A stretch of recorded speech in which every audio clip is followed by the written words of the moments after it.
Hello. Hello. हाँ जी, PDF भेज दो मुझे व्हाट्सएप पे। कौन बोल रहे हैं? नहीं, वो तो बात ठीक करें। ठीक ओके। वरिंदर जी, इसमें अभी फेसबुक पे लाइव जब देखना है तो कहाँ पे जाना है? सर आप एक बार दूर हो जाइए, इनका लाइव शुरू हो गया है। अच्छा, और सर को बोल दीजिए वो लाइव हो गया शूट। जी नमस्कार।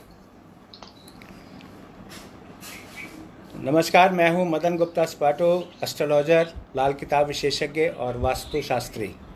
आप सभी का स्वागत है फेसबुक पर और सभी को बहुत बहुत शुभकामनाएं। आप मुझसे कोई भी क्वेश्चन पूछ सकते हैं क्योंकि जो टॉपिक है हमारा ये कोविड पर है। और कोविड आज की डेट में सिर्फ हिंदुस्तान में ही नहीं, पूरे विश्व में ही इसका डंका बज रहा है। डंका क्या बज रहा है, सबको ही इसने परेशान किया हुआ है। तो आज हम डिस्कस करेंगे इसके बारे, कोविड के बारे। हेलो।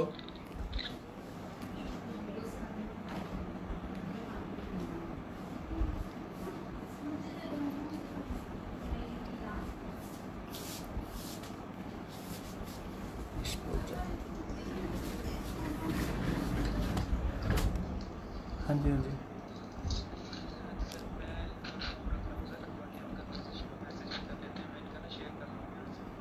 ठीक है।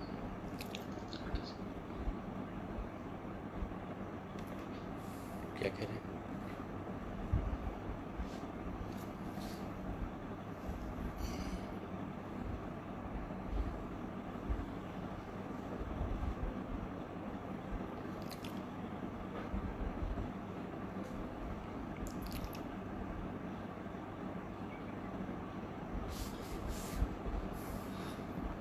हेलो।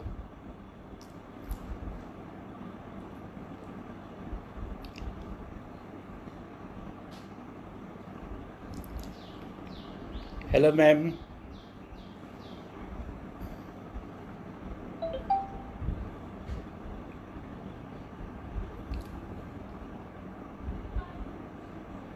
टॉपिक बोलो, अपना टॉपिक।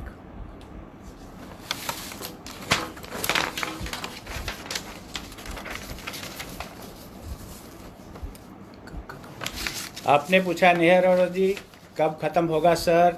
लोग कह रहे हैं कि राहु का साल है, तो क्या पूरा साल ऐसा ही रहेगा? नेहा जी, अगर आप मेरे फेसबुक पर पहले हों तो आपको याद होगा कि जब 2020 शुरू होना था तो 2019 में हमने कुछ भविष्यवाणी की थी और उसमें बड़ा क्लियर बताया था कि 2020 का साल जो है वो 4 नंबर का साल है और 4 नंबर का जो साल है वो राहु से रिलेटेड है। और राहु क्या क्या देता है? राहु देता है इनोवेशंस, राहु देता है कंप्यूटर, राहु देता है कुछ नई चीज़।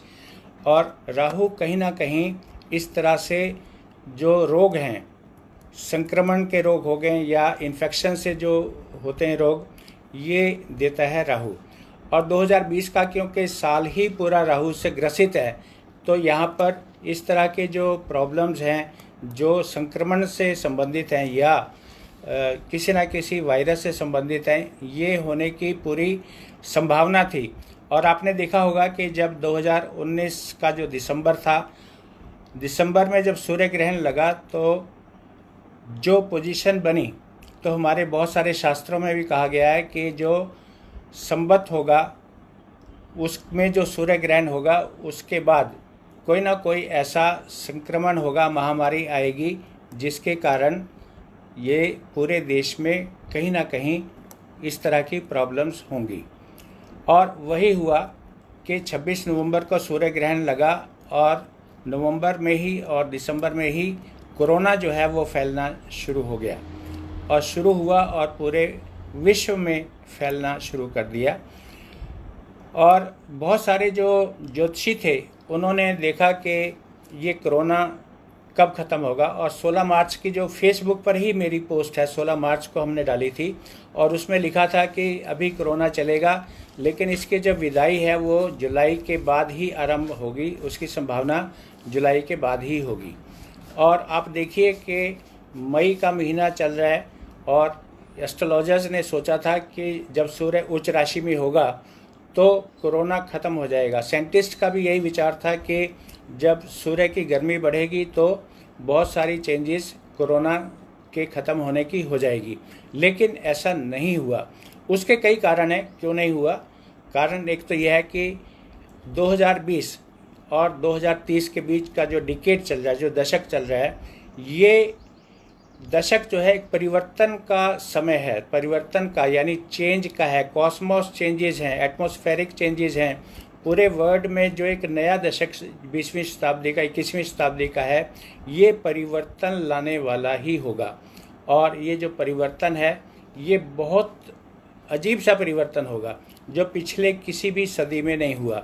और आपको याद होगा मैंने अपनी पोस्ट में लिखा था कि जब जब शताब्दी में 2 जीरो आया यानी 2020 आया है, तो पूरे विश्व में कहीं ना कहीं ऐसा हुआ है कि कोई ना कोई एपिडेमिक हुई है, पैंडेमिक हुई है, कहीं हैजा हुआ है, कहीं प्लेग हुआ है, और लाखों लोगों को अपनी जान से हाथ धोना पड़ा है। और ये जो 2020 का जो समय आया, आपने देखिए कि पूरे विश्व में, ये बात पूरे विश्व की हो रही है, ग्लोबल हो रही है, कि पूरे विश्व में कितने लोगों को इससे प्रभावित होना पड़ा है और कितने लोगों को, लाखों लोगों को अब तक जान से हाथ धोना पड़ा है और कितने लोग ही संक्रमित हो गए हैं। तो यहाँ पर जो हम बात कर रहे हैं कोरोना की, तो काफ़ी लोग आप पूछ रहे हैं कि कोरोना कब जाएगा। कोई भी चीज़ स्विच ऑन या स्विच ऑफ नहीं होती, क्योंकि कोरोना जो है वो मैन मेड है, नेचुरल नहीं है। तो इसका स्विच ऑन तो हो गया है, लेकिन स्विच ऑफ जो है वो किसी के हाथ में नहीं है। और एक बार ये शुरू हो गया तो इसको ख़त्म होने में बहुत टाइम लगता है। और लेकिन एस्ट्रोलॉजी जो है, अभी आप किसी प्रेसिडेंट से पूछिए, किसी प्राइम मिनिस्टर से पूछिए, तो कोई ये नहीं बता पाएगा कि ये कब ख़त्म होगा। लेकिन विज्ञान के साथ साथ, विज्ञान जहाँ ख़त्म होता है तो पैरेलल चलती है एस्ट्रोलॉजी, और एस्ट्रोलॉजी कहीं ना कहीं अपनी कैलकुलेशन से ज़रूर बता सकती है कि कोरोना का जो अंत है कब होगा। अभी देखिए कई ग्रह जो हैं वक्री हो रहे हैं, शनि और गुरु ये वक्री चल रहे हैं, और इस तरह से बहुत सारी जो एक चेंजेस हैं, जो एस्ट्रोनॉमिकल चेंजेस हैं, सेलेशियल चेंजेस हैं, जो खगोल विज्ञान में जो चेंजेस होंगे, तो उस चेंजेस में ही इसका ढूंढा जाएगा। और जो हमने पहले भविष्यवाणी की थी कि 1 जुलाई से इसकी विदाई संभव होगी, लेकिन जो कुल मिलाकर इससे जो पीछा छूटेगा वो जाके नवंबर में छूटेगा, जब गुरु अपनी 10वीं राशि में यानी मकर राशि में आ जाएंगे। इसके साथ साथ जो लोग ज्योतिष में विश्वास रखते हैं और ज्योतिष में जिनको इंटरेस्ट है, उनको भी बता दूं कि 1962 में 1962, अगर मेरे जो एज के लोग देख रहे हों कार्यक्रम, तो उनको याद होगा कि अष्टग्रही लगी थी। अष्टग्रही थी कि 8 ग्रह मकर राशि में आ गए थे फरवरी के महीने में। तो ये जो फरवरी का महीना 2021 का आएगा, इसमें 6 ग्रह मकर राशि में आएंगे। तो ये भी एक ऐसा समय होगा जिसमें कोई ना कोई ऐसा परिवर्तन पूरे भौगोलिक इतिहास में आएगा। हमारी जो जीवन पद्धति है वही चेंज होने वाली है। आप देख रहे हैं कि जीवन पद्धति में कितना चेंज आ गया है। We have to live with the corona for a longer time, और अपने जो लाइफस्टाइल है वो कितना हमें चेंज करना पड़ गया है। बिना मेड्स के हमें सारा कुछ काम करना पड़ रहा है, बिना मार्केट गए काम करना पड़ रहा है, वर्क फ्रॉम होम है, ऐसे कितने ही चेंजेस जो हैं वो लाइफस्टाइल में आ गए हैं।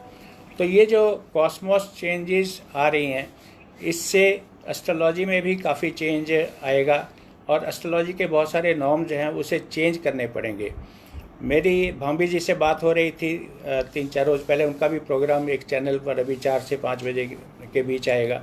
तो हमारी बात हो रही थी, तो वो भी बता रहे थे कि जो कॉस्मोस चेंजेस हैं, इसमें एस्ट्रोलॉजी के बहुत सारे जो नियम हैं वो भी चेंज करने पड़ेंगे। जैसे मौसम विभाग कहता है कि बारिश होएगी और बारिश नहीं हो पाती, इसी तरह से कई बार क्या होता है, जैसे इस बारी जो एटमॉस्फेरिक चेंजेस से क्या है कि जो मानसून है वो जल्दी आ रही है, गर्मी आई ही नहीं, और उससे पहले कि गर्मी का आप मज़ा लें, कहीं ना कहीं बरसात शुरू हो जाएगी। तो ये जो एटमॉस्फेरिक चेंजेस है, जो कॉस्मोस चेंजेस है, जो भौगोलिक परिवर्तन हो रहा है, जो नेचर अपना रोल प्ले कर रही है, नेचर के पास वापस जा रहे हैं, तो इन चीज़ों को सामने रखते हुए ही कोरोना की हम डिस्कशन कहीं भी कर सकते हैं। तो आप ये देखिए कि कोरोना का जो प्रभाव है वो धीरे धीरे 1 जुलाई के बाद ख़त्म होगा, और जो अच्छी तरह से इसका समापन होगा वो होगा कहीं जाकर नवंबर में, जब गुरु का परिवर्तन होगा, और 2021 की फरवरी के आसपास कहीं ना कहीं इससे हमें छुटकारा मिलने की संभावना है।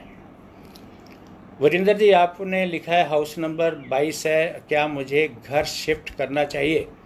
वरिंदर जी, ऐसा है कि खाली 22 नंबर से तो चेंज का नहीं पता लगेगा।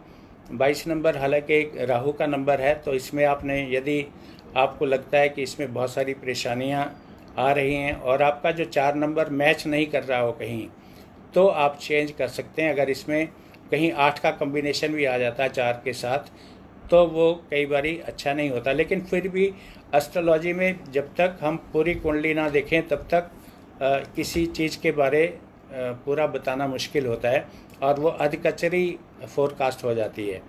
तो इसके लिए आप मुझे कांटेक्ट कर सकते हैं, मेरा फ़ोन नंबर आपके पास ही होगा 9815619620, और एस्ट्रोलॉजिकल कंसल्टेशन हम ऑनलाइन दे रहे हैं। तो बगैर पूरी कुंडली देखे तो कोई भी भविष्यवाणी करना बहुत अच्छी बात नहीं रहती। कपिला जी, आपने लिखा है 6584 है, कैरियर गाइडेंस कैसी है? मुझे आप अलग से व्हाट्सएप या SMS कर लेना, और उसमें हम आपको बता पाएंगे। अभी जो बात हो रही है वो एक जनरल बात हो रही है, पूरे विश्व की बात हो रही है, भारत की बात हो रही है कि कोरोना का क्या इम्पैक्ट हमारे जीवन पे रहेगा। कोरोना तक तो ठीक है, कोरोना के बाद जो लाइफ का बिल्कुल चेंज होने वाला है उसमें क्या होगा। जैसे बहुत सारे आपने देखे होंगे कि प्रोफेशन के चेंजेस आने शुरू हो गए हैं। बहुत सारे लोग जो कबाड़ बेचते थे सब्जी बेच रहे हैं, बहुत सारे जो होटल बिजनेस में हैं उनको सोचना पड़ेगा क्या किया जाए। अभी जैसे प्रधानमंत्री जी ने बहुत सारी राहतें दी हैं 20 लाख करोड़ की, तो उसमें भी आपको कुछ मैन्युफैक्चरिंग यूनिट में जाना पड़ेगा, जो सेल्फ सफिशिएंसी है भारत को, उसमें भी जाना पड़ेगा। आपने पूछा है कि आपसे अपॉइंटमेंट लेने के लिए किस नंबर पे बात करें।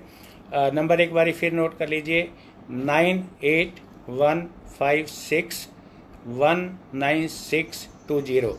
बहुत आसान है, 9815619620।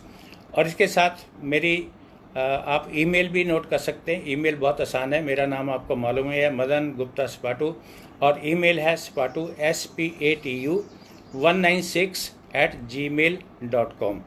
आई रिपीट, मेरा फ़ोन नंबर है 9815619620, और मेल आईडी है spatu, बड़ा सिंपल है, spatu196@gmail.com। आपकी जो पर्सनल क्वेरीज है हम उस पर जवाब देंगे, और ऑनलाइन कंसल्टेशन हमारी चल रही है, उस पर आप पूछ सकते हैं। पीयूष जी, आपने पूछा है कि कोरोना का क्या प्रभाव रहेगा। कोरोना का प्रभाव तो देखिए आपके सामने ही है, और कितना परिवर्तन है। आदित्य नागपाल जी, आपने नंबर बिल्कुल ठीक लिखा है 9815619620। इस पर आप भेज सकते हैं, अपनी क्वेरी भेज सकते हैं, और SMS करें तो ज़्यादा अच्छा है, क्योंकि मेरे पास जो ग्रुप हैं 800 ग्रुप व्हाट्सएप हैं, और उसमें रोज़ तकरीबन 3000 मैसेज आते हैं, तो पूरे देखने संभव नहीं होते। तो आप SMS करें तो SMS या ईमेल कर लीजिए। आपने बिल्कुल ठीक लिखा आदित्य नागपाल जी, spatu196@gmail.com। कपिला कपूर जी ने चार्जेस पूछा है, आप जब उसमें लिखेंगे तो उसमें चार्जेस आपको बता देंगे, अकाउंट नंबर भी बता दिया जाएगा जिसमें आप कर सकते हैं। सोनिका सिंगला जी, आप पूछ रहे हैं कि मेरे लिए बताएं। आपके लिए बताएं तो बगैर डेट ऑफ बर्थ के नहीं बता सकते, और ऐसे खाली बोलने का कोई फायदा नहीं होगा।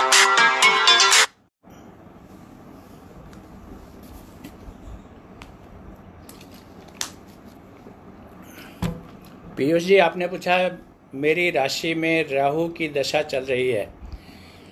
पहले तो ये देखना पड़ेगा कि राहु आपका है कहाँ। 12 घर हैं, 12 घर में राहु कहाँ पर है, उसी के हिसाब से उसकी इंटरप्रिटेशन होती है। और कमल कुमार जी पूछें कि सर किस आईडी पर लाइव हैं। ये फेसबुक पर हैं और मदन गुप्ता स्पाटो अगर आप डालेंगे फेसबुक पर मैं मिल जाऊंगा आपको, और इस टाइम चल रहा है। सोनिका सिंगला जी, आपने डेट ऑफ बर्थ लिखी है, लेकिन ये डेट ऑफ बर्थ अभी आपके लिए कुछ बता नहीं पाएंगे। कुछ जनरल क्वेश्चन आप पूछना चाहें तो वो पूछ सकते हैं, जैसे हमें पुरानी रीतियों पर वापस जाना पड़ेगा। कमल कुमार जी पूछ रहे हैं कि आप किस आईडी पर लाइव हैं। मदन गुप्ता स्पाटो आप डालिए फेसबुक पर, और अगर आप मेरे फ्रेंड हैं, फेसबुक फ्रेंड हैं, तो आपको मिल जाएगा, या $1 मिलियन पे डालिए, आप वहाँ मिल जाएंगे। और हम बात कर रहे थे कि कोरोना में जैसे लाइफस्टाइल चेंज होने वाला है, और बहुत सारी चीज़ें जो भारतीय संस्कृति की हैं उस पर हमें वापस आना पड़ेगा। जैसे वापस क्या आ रहे हैं, अब शुरुआत ही ऐसे हुई थी कि हाथ मिलाना बंद करिए, हाथ जोड़ना शुरू करिए, और हमारी जो पद्धति है, भारतीय संस्कृति है, भारतीय पद्धति है, उसमें भी तो देखिए कि हम नमस्ते करते हैं, शुरू से करते हैं। ये हाथ मिलाने का जो चलन है ये तो अंग्रेज़ों के टाइम आया। कितने ही हमारे ऐसे संस्कृति है कि जब सुबह उठें तो सूर्य को नमस्कार करें, सूर्य को जल चढ़ाएं, पीपल पर जल चढ़ाएं। और आप देखिए जो पुराने सिस्टम है, हमारे पुराने सिस्टम में क्या है, जब कहीं किसी शिशु का जन्म होता था हमारे घर में, या कोई ऐसी दुर्घटना हो जाती थी, कोई ऐसा संस्कार करने पड़ जाते थे, दाह संस्कार आदि, तो हम जब घर वापस आते थे तो हमें हाथ धोने पड़ते थे, कपड़े उतार के उसको धोने पड़ते थे, या उसको कपड़ों का त्याग ही कर देना पड़ता था। तो किचन में जाते थे, जूते बाहर उतार के जाते थे या कपड़े उतार के जाते थे। जो गांव थे वहाँ पर जो महिला खाना बनाती थी उसको भीगी चादर पहनकर खाना बनाना पड़ता था, लीपना पड़ता था, ताकि कोई भी यहाँ पे संक्रमण ना आए। तो आज भी देखिए, अब हम बड़े मॉडर्न होकर कह रहे हैं कि बाहर से आए तो हाथ धो के आएँ, और 10 सेकंड 25 सेकंड कम से कम हाथों को धोएं, उसे सैनिटाइज करें। ऐसे बहुत सारी चीज़ें जो हैं हम वापस आ रहे हैं। आयुर्वेद का चलन शुरू हो गया है कि आयुर्वेद की जो चीज़ें हैं वो हम इस्तेमाल करें। आयुर्वेद में बहुत सारी चीज़ें हैं, जैसे तुलसी है, गिलोय है, और ऐसी बहुत सारी चीज़ें, नीम की पत्तियां हैं, नींबू है, अदरक है। इस तरह की जो चीज़ों का जो सेवन करें, जो इम्यूनिटी हमारी बढ़ाती हैं। कोरोना को लड़ने के लिए सबसे बड़ी जो आज की चीज़ है वो हमारी जब इम्यूनिटी अच्छी होगी तो हम उससे लड़ पाएंगे, क्योंकि अभी इसकी वैक्सीन बनने में बहुत टाइम है। वैक्सीन कब बनेगी, फिर उसका कब टेस्ट होगा, और जैसे अभी प्लाज्मा की बात हुई तो प्लाज्मा जो है नहीं एक्सेप्ट हो रहा, या उसकी दवाई कब आएगी। तो जब दवाई तो बाद में आएगी। हमारे यहाँ कहा जाता है कि prevention is better than cure. तो प्रिवेंशन हम रखें, तो प्रिवेंशन अगर रखेंगे तो कोरोना आएगा ही नहीं। अभी भी आपने अगर देखा हो, जो स्टैटिस्टिक्स आ रहे हैं कि जिनकी इम्यूनिटी वीक थी, और जो लोग जिनको जो सीनियर सिटीजन हैं उनको स्टे होम के लिए एडवाइस किया जा रहा है। और स्टे होम करने से क्या है कि आपके जो एक्सपोजर नहीं होगा बाहर। तो मैं खुद सीनियर सिटीजन हूँ, और 10 मई को मेरा 71st बर्थडे था, तो मैं खुद इन चीज़ों का पालन कर रहा हूँ, ताकि आपको ये जो इम्यूनिटी है वो भी स्ट्रॉन्ग करने के लिए हम जितनी भी आयुर्वेदिक चीज़ें हैं वो खा सकते हैं। और हम तो मैं अपनी बात करता हूँ, हमारे घर में जो ग्रीन टी है उसमें तुलसी, अदरक, नीम की पत्तियाँ, अश्वगंधा और गिलोय, इस तरह का जो जितना मिश्रण हो सकता है उसकी चाय सुबह सुबह पीते हैं। और आप देखिए कि 71 होने के बावजूद मेरी स्किन और फेस पर जो थोड़ा बहुत ग्लो नज़र आ रहा है वो डिसिप्लिन्ड लाइफ का है। और ये जो ग्रीन टी है, और ग्रीन टी खाली ये नहीं है कि वो जो काढ़ा होता है नींबू, अदरक और शहद का, और ये जो जितने भी आयुर्वेदिक चीज़ें हैं वो हमने घर में लगाई हुई हैं, और बहुत सालों से, लगभग 25 साल से मैं इसका सेवन करता हूँ लगातार, और उससे काफ़ी फ़र्क रहता है। तो बहुत ज़्यादा डॉक्टरी सहायता में जाने की ज़रूरत नहीं पड़ती। तो आप भी उसका सेवन करिए, और जो हमारी भारतीय परंपराएं हैं जो हमारे बुज़ुर्गों ने दी हुई है कि पीपल पर जल चढ़ाइए, इससे ऑक्सीजन ज़्यादा मिलती है, हमारे जो फेफड़े हैं उसमें ऑक्सीजन ज़्यादा जाती है, अनुलोम विलोम कर सकते हैं, फ्रेश हवा ले सकते हैं। इसके अलावा बड़ का पेड़ है, उसकी आयु बहुत लंबी होती है, उस पर जल चढ़ाने से काफ़ी फ़र्क पड़ जाता है। इसके अलावा हमारे जो ज्योतिष है, ज्योतिष में तो पूरा विज्ञान शामिल है। आपने देखा होगा कई बार यदि आप किसी भी एस्ट्रोलॉजर से जब कंसल्ट करते हैं तो वो कहते हैं कुत्तों को खाना खिलाइए, गाय को खाना खिलाइए। और हमारे यहाँ तो जो हमारी संस्कृति है उसमें गाय को भी माता बोला गया है। जो कौवा है उसको हम मानते हैं कि हमारे पितृ हैं जो श्राद्ध के समय आते हैं, उनको खाना देना होता है। कुत्ता जिसे केतु माना जाता है कुंडली में, तो उसको रोज़ खाना दीजिए आप।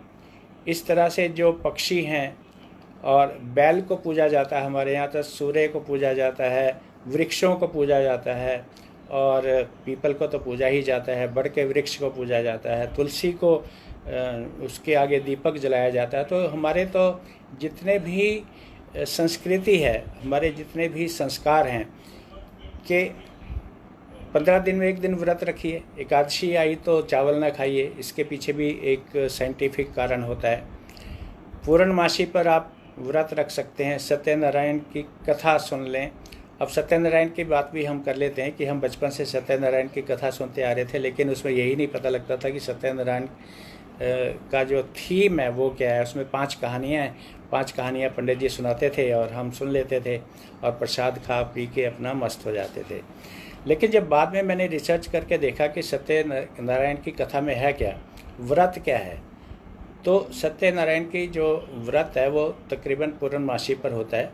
और पूर्णमासी पे जो इसके पीछे थीम है वो बहुत सारे पंडित या विद्वान बताते नहीं हैं।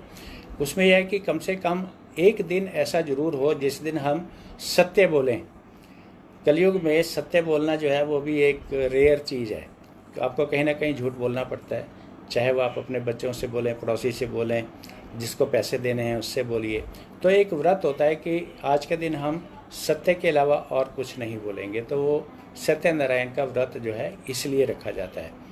बाकी तो उसका एक औपचारिकताएं हैं कि आप एक टाइम खाना खाएं या चंद्रमा की पूजा करें, शाम को पूर्णमासी है तो चंद्र को अर्घ्य दें। तो हमारी ऐसी बहुत सारी जो पुरानी चीज़ें हैं उनको हम इसमें शामिल करें। अब हमारे यहाँ हवन करने की प्रथा थी, सत्यनारायण की कथा सुनने के बाद हवन किया जाता है, या कोई भी ऐसा अनुष्ठान होता है उसमें हवन होता है। अब हवन क्या है, हवन में जो हवन सामग्री होती है उसमें गुलर की लकड़ी होती है, आम की लकड़ी होती है, बहुत सारी जो सामग्री है, हवन सामग्री है, उसमें जौ होती है और घी होता है, शहद डाला जाता है, बहुत सारी औषधियाँ होती हैं। तो उससे जो धुआं होता है वो पूरे घर का जो वायरस है वो ख़त्म कर देता है। आपने देखा होगा कि हमारे घरों में सुबह दीपक जलाने की प्रथा है, शाम को दीपक जलाने की प्रथा है, घंटी बजाने की एक प्रथा है और शंख बजाने की प्रथा है। अब आप देखिए कि कई वायरस ऐसे होते हैं जो साउंड एनर्जी से ही ख़त्म होते हैं। साउंड एनर्जी जब हम घंटी बजाते हैं या इस तरह का शंख बजाते हैं तो साउंड एनर्जी से बहुत सारा वायरस मर जाता है। तो ये हमने अपनी रूटीन में शामिल किया हुआ है। हम शाम को दीपक जलाते हैं, घंटी बजाते हैं, सुबह घंटी बजाते हैं, तिलक लगाते हैं। तिलक लगाने का एक अपना अलग से उसकी साइंस है कि कौन सा तिलक कब लगाया जाए, कैसे हो। नेहा सिंगला जी आप पूछ रहे हैं कि सर इस साल में शादी कर सकते हैं, ये शादी करना अच्छा रहेगा। नेहा जी, कुछ मुहूर्त होते हैं शादी के, और अभी जैसे हम कहते हैं देश काल पात्र में जो, यानी देश में क्या चल रहा है, काल क्या है, समय क्या है, उसके हिसाब से चलें तो ज़्यादा अच्छा रहता है। तो अभी जो मुहूर्त बहुत अच्छे नहीं हैं और नवंबर तक मुहूर्त शादी के नहीं हैं, तो आप अगर इन दिनों शादी करते भी हैं तो बहुत सारी प्रैक्टिकल प्रॉब्लम्स होंगी। अभी मैं एक बार देख रहा था, समाचार देख रहा था कि जो मार्च के महीने में मुहूर्त नहीं थे शादी के, और एक बारात गई पूरे अपना ताम झाम से, और 100 के करीब बराती थे। और जिस दिन वो बारात गई और अपना बराती खा पी रहे थे, उधर से प्रधानमंत्री जी ने कहा 8 बजे लॉकडाउन, और बारात जो है 12 बजे के बाद वहीं रह गई जहाँ पर थी। अगले दिन वेट करते रहे कि कब ये ख़त्म होगा लॉकडाउन, और आप देखिए 15 दिन तक तो जो लड़की वाले थे उन्होंने सह लिया बुरातियों को, और 15 दिन बाद उन्होंने हाथ खड़े कर दिए कि भैया तुम संभालो अपना खाना पीना, हम तो 15 दिन बारात आपकी ठहरा ली है, अब आप जाने आपका काम जाने। जो लड़का लड़की है उनको क्वारंटाइन कर दिया, यानी उनको एक कमरा दे दिया। और बहुत सारे जो बुराती थे जो बहुत जल्दी में थे वो भागे और डंडे डुंडे खा के फिर वापस आ गए। फिर स्पेशल पास बनवाया गया और उनको बारात को थोड़े थोड़े लोगों से वापस किया गया। तो क्या है कि आप गलत मुहूर्त पे अगर कुछ करते हैं, शादी हो चाहे भवन निर्माण हो, यात्रा हो, तो एक मुहूर्त का अपना बहुत होता है, बहुत महत्व होता है। कोई भी चीज़ है अगर वो ठीक समय पे शुरू करे जाए तो वो ठीक समय पर अगर कोई चीज़ शुरू की जाए तो उसका अंजाम भी अच्छा होता है। अब बरसात का मौसम हो और आप बेसमेंट बनाना शुरू कर दें तो कहीं ना कहीं तो पानी भरेगा, और कहीं ना कहीं जो मज़दूर है उनको नुकसान होने का कहीं ना कहीं रहेगा। तो इस तरह से मुहूर्त का एक अपना महत्व है। कोई भी काम जो अच्छे समय शुरू किया जाए तो उसका जो फल है वो भी अच्छा लगता है। अगर आप बेमौसम कोई चीज़ बीजेंगे तो वो फलित नहीं होगी, ठीक से निकलेगी नहीं। इसी तरह ज्योतिष में बहुत सारे ऐसे कॉम्बिनेशन होते हैं जिसमें आप कोई भी काम आरंभ करें तो उसका जो समय है वो बिल्कुल, उसका जो फल है वो भी ठीक निकलता है। बहुत लोगों को ये बड़ी प्रॉब्लम है जो खासकर जो एस्ट्रोलॉजी में बिलीव नहीं करते, वो इस पर उंगलियां उठाते रहते हैं। जैसे अभी एक कोई कर रहे हैं, तो इनके लिए भी बता दें कि जो एस्ट्रोलॉजी है वो हमारा वैदिक साइंस है, वेदों से निकला हुआ अंग है, इसे वेदांग बोलते हैं।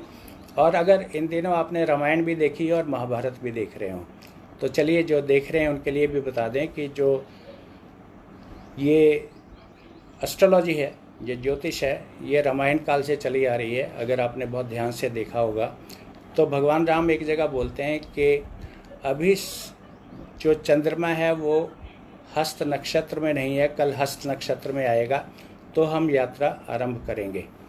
नंबर 1, यानी कि नक्षत्रों का ज्ञान जो है रामायण काल में भी था और उन दिनों भी ये नक्षत्रों के हिसाब से ही कोई ना कोई काम शुरू किया जाता था। दूसरा उदाहरण मैं उसी रामायण से दूंगा। जब लव कुश का जो सीरियल दूसरे उसमें शुरू हुआ, यानी रामायण उत्तर रामायण जब शुरू हुई, तो उसमें वाल्मीकि जी कहते हैं कि मैंने ज्योतिष के हिसाब से देखा है कि 2 पुत्रों का जन्म होगा, जुड़वा बच्चे पैदा होंगे पुत्र, और क्योंकि लगन में सूर्य आ रहा है और पुष्य नक्षत्र है तो ये जो बालक पैदा होंगे ये बहुत ही शक्तिशाली बलशाली होंगे। अब आप देखिए रामायण 10,000 साल पहले का है। अब आते हैं महाभारत पे, आजकल देख भी रहे होंगे। महाभारत में जो हमारे ऋषि मुनि थे या हमारे जो मैथमेटिशियंस थे वो ये बता देते थे कि सोलर एक्लिप्स, सूर्य ग्रहण कब लगेगा। अब आप देखिए आज तो कंप्यूटर के दौर से गुजर रहे हैं, कंप्यूटर बताता है कि ग्रहण कब लगेगा, इसरो बताता है, बाकी दूसरी एजेंसीज बताती हैं। लेकिन एस्ट्रोलॉजी में तो जो ट्रिग्नोमेट्री यूज होती है कि सूर्य की गति क्या है, distance between earth and moon क्या है, और एंगुलर डिस्टेंसेस एक दूसरे के ग्रह के बीच क्या क्या हैं, तो उसमें तब जो हमारे ऋषि मुनि थे, जो गणितज्ञ थे, एस्ट्रोलॉजर जो थे उस टाइम, उन्होंने बताया कि जब महाभारत का युद्ध चल रहा होगा तो एकदम अंधकार छा जाएगा कुरुक्षेत्र में।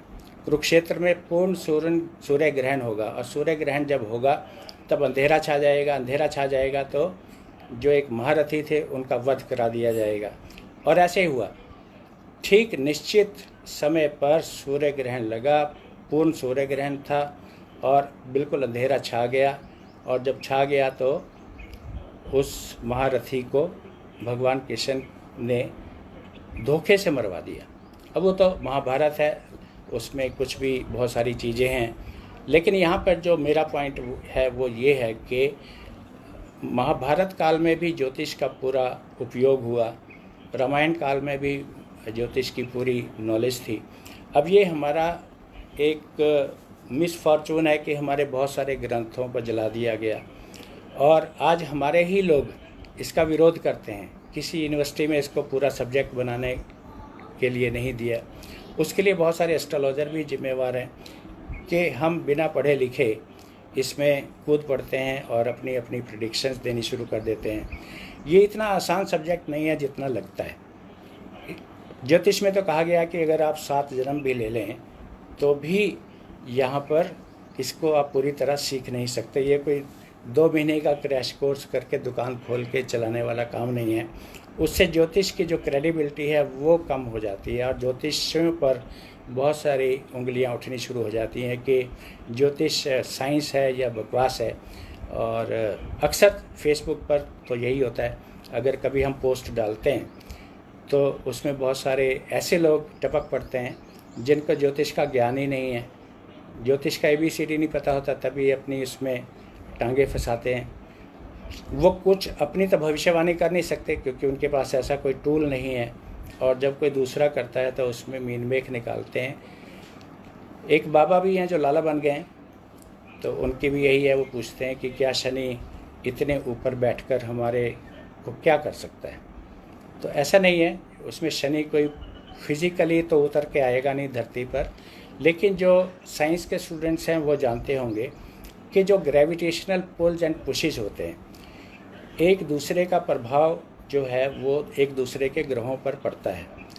अब उस ग्रह पर अगर ह्यूमन बीइंग्स होंगे तो उस पर पड़ेगा। जैसे अर्थ है, अर्थ एक ग्रह है, तो इसके ऊपर चांद का क्या असर पड़ता है। जब टाइड्स आते हैं, जब पूर्णमासी होती है, टाइड्स आते हैं, सुपर मून होता है, तो आपने देखा होगा सुनामी आई थी तो सुपर मून था। या जब सूर्य ग्रहण लगता है तो पक्षी बाहर आ जाते हैं, कितना एनवायरनमेंटल चेंज हो जाता है, आपके मन पर असर होना शुरू हो जाता है। अमावस पर जन्मे लोगों का भविष्य कुछ और होता है, पूर्णमासी पर जन्मे लोगों का कुछ और होता है, दिन में जन्मे लोग कुछ और होते हैं। जिनका मंगल स्ट्रांग होता है कुंडली के हिसाब से, उनका जीवन कुछ और तरह से होता है, और जिनका सूर्य वीक होता है उनके कई बार हड्डियों के रोग शुरू हो जाते हैं, सिर दर्द शुरू हो जाती है, ऐनकें लग जाती हैं, या इस तरह की बहुत सारी चीज़ें हो जाती हैं। तो यहाँ पर जो हम बात, जो हमारा मेन विषय है वो कोरोना है, और कोरोना के बारे में आप भी जानना चाहते हैं कि ये कब ख़त्म होगा।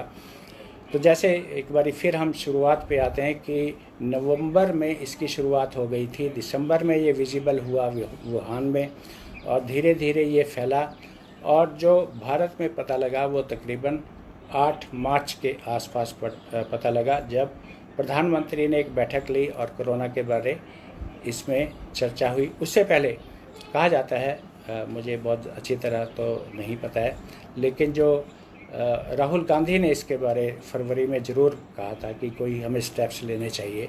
लेकिन 8 मार्च को प्रधानमंत्री ने यहाँ पर मीटिंग ली, और 8 मार्च के बाद ज्यों इसका उतना उस टाइम सोचा नहीं था कि कोरोना इतना ज़्यादा भयंकर रूप ले लेगा। और कोरोना जो है वो फिर हमने भी 16 मार्च को जो पोस्ट किया था उसमें लिखा था कि कोरोना बढ़ेगा, और इसमें ये भी लिखा था जो 2020 की भविष्यवाणी की थी कि बॉलीवुड से 5 और राजनीतिक क्षेत्र से 5 के करीब जो हमारे लोग हैं उनका जो एक उनका बिछोड़ा हमें सहना पड़ेगा। तो उन सब के बारे आपको मालूम है कि हम बिछड़े बारी बारी, और अभी तो जून भी नहीं आया, यानी 6 महीने भी नहीं आए हैं। तो ये जो कैलकुलेशंस होती हैं ये सारी ज्योतिष पे आधारित होती हैं, प्रोवाइडेड हम ज्योतिष का संपूर्ण उपयोग करें। और ज्योतिष में एक्सपीरियंस बहुत ज़रूरी है। कोई भी एक कॉम्बिनेशन से यदि कोई बताता है तो वो कहीं ना कहीं गलत हो जाता है। तो अब नितेश तेरिया जी पूछ रहे हैं कि प्रभु श्री रामचंद्र जी और माता सीता जी के कितने गुण मिलते थे। ये क्वेश्चन भाई साहब नितेश जी खाली आप ही नहीं पूछ रहे, ये तो सदियों से पूछा जा रहा है, और यहाँ पर जो हमारा जवाब होता है और जो विद्वानों का जवाब है। अगर आपने रामायण अब देखी हो, हम तो खैर बचपन से देखते आ रहे हैं, तो आपको याद होगा कि राम और सीता की जो मैरिज हुई है वो स्वयंवर रचा गया था वहाँ पर पहले पता नहीं था कि सीता के साथ मैरिज होगी, ठीक है।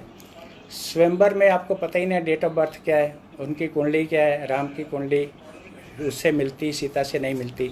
जब बात ही स्वयंवर की हो रही है तो वहाँ पे चॉइस, एस्ट्रोलॉजिकल चॉइस कहाँ रह जाती है कुंडली में लाने की, तो गुण कहाँ से, गुणों का कैसे पता लगेगा। ये बहुत बड़े बड़े जो आलोचक हैं, ये उनका प्रश्न है कि जो विश्वामित्र थे, इतने बड़े बड़े उस टाइम ऋषि मुनि थे, उन्होंने क्या देखा।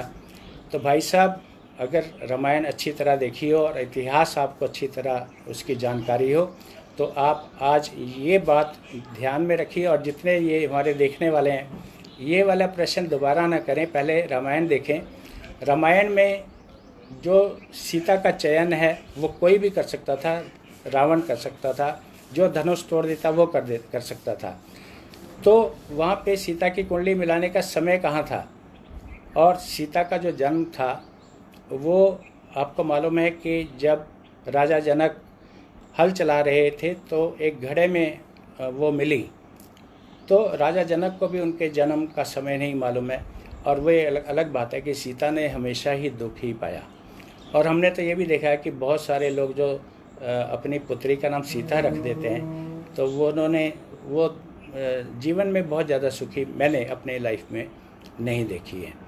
तो अब आपको मेरा ख्याल है और बहुत सारे लोगों को इस बात का जवाब मिल गया होगा कि राम और सीता की कुंडली मिलती थी या नहीं मिलती थी। तो आज आप ये गांठ बांध लें कि उनकी कुंडली मिलाई ही नहीं गई, क्योंकि सीता का डेट ऑफ बर्थ नहीं था और ना ही वहाँ पर ये रिश्ता पेरेंट्स ने तय किया, ना राम ने तय किया ना सीता ने तय किया। जिसने धनुष तोड़ दिया वो एक नियति थी, प्रकृति थी, वो एक भाग्य था।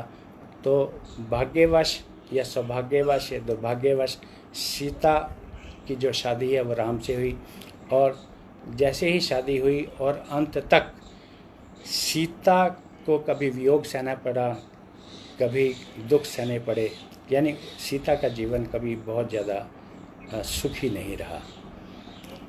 अदिति नागपाल जी पूछ रहे हैं lucky measures to benefit to Leo, number, days, metal, time, direction and gemstone. देखिए, एस्ट्रोलॉजी में एक दो चीज़ें हमेशा ध्यान रखिए कि मान लो आपकी राशि सिंह है, लियो है, तो एक मोटे तौर पे तो बताया जा सकता है, लेकिन राशि, खाली राशि ही बात नहीं चलती, आपकी पूरी कुंडली कैसी है। अगर हम लियो की ही बात करें तो आप देखिए 12 राशियाँ हैं, लियो 5वीं राशि है। 130 करोड़ की जनता तो हमारी अपनी है, वर्ल्ड की पॉपुलेशन आप ले लीजिए, तो उसको 12 में डिवाइड करके सबका भाग्य तो एक जैसा नहीं हो सकता ना।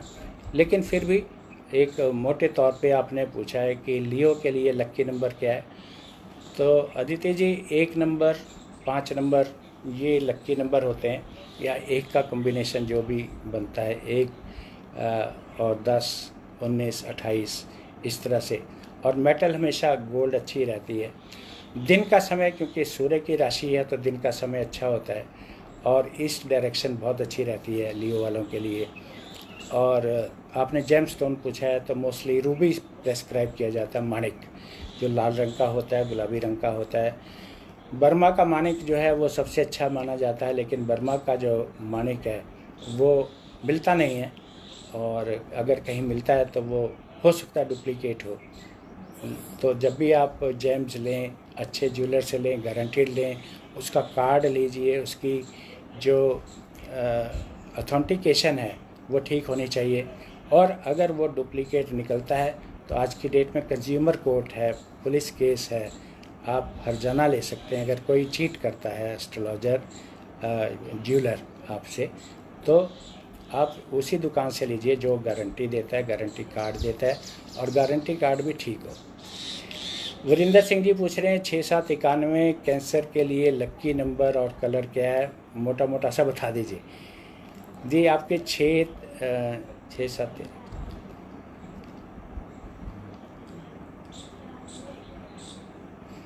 वीरेंद्र जी आपकी डेट भी 6 है, टोटल भी 6 है, और कैंसर आप पूछ रहे हैं तो आपका जो 6 नंबर है, आज का दिन भी आपके लिए बहुत बढ़िया है। 6 नंबर का दिन है आज, शुक्रवार भी है। मैंने भी 6 नंबर इसीलिए चुना था आज के प्रोग्राम के लिए कि 15 भी हो, शुक्रवार भी हो, टाइम भी 3 बजे हो, ताकि जो कुछ मैं बोलूँ उसका जो फ़ायदा है वो लोगों को हो। तो 6 नंबर आपका वैसे भी लक्की रहेगा और आपके डेट का टोटल भी 6 है। शुक्रवार आज का दिन भी बहुत अच्छा है। वाइट कपड़े अगर ज़्यादा पहने, सिल्वर, वाइट और चमकीले लाइट ब्लू कलर आपके लिए बहुत अच्छा रहेगा। तो आप अगर पहनना चाहें 6 नंबर वाले तो डायमंड आपके लिए बहुत सूटेबल रहेगा। आदित्य जी आपने लिखा है, थैंक यू सो मच, और मेरा भी आपको बहुत बहुत शुभकामनाएं, आपने इस कार्यक्रम में भाग लिया। कोरोना के बारे एक बारी फिर राउंड अप करते हैं हम कि कोरोना शुरू हुआ था दिसंबर में, और इसमें 4 नंबर का बहुत ज़्यादा, 4 और 8 नंबर का बहुत ज़्यादा भाग रहा है कि जब भी कोई बात होती है या तो 4 नंबर होता है या 8 नंबर होता है। अब ये 4th लॉकडाउन है, इसमें भी 4 नंबर आ गया। 2020 का नंबर भी 4 है। जब प्रधानमंत्री बोलते हैं वो तो 8 तारीख होती है या 4 होती है। तो आप कभी इसका रिकॉर्ड देखेंगे तो आपको 4 और 8 का, राहु का और शनि का कॉम्बिनेशन ज़रूर मिलेगा। और ये देखिए पूरा साल राहु का है, तो कहीं ना कहीं हमें इसमें ध्यान रखना पड़ेगा। और मैं आप सभी दर्शकों का बहुत बहुत शुक्रगुजार हूँ कि आपने मुझे बड़े धैर्य से सुना, और मुझे उम्मीद है कि आपको मेरी इस नॉन स्टॉप बात से कहीं ना कहीं अच्छी लगी होगी और आपने कुछ इससे प्राप्त ही किया होगा। मैंने आपसे प्राप्त किया, आपने मुझसे प्राप्त किया। बहुत बहुत धन्यवाद और आपको बहुत बहुत शुभकामनाएं। और इस वेबिनार के लिए वीरेंद्र जी का भी धन्यवाद, मैडम सिंगला जी का भी बहुत बहुत धन्यवाद। नमस्कार।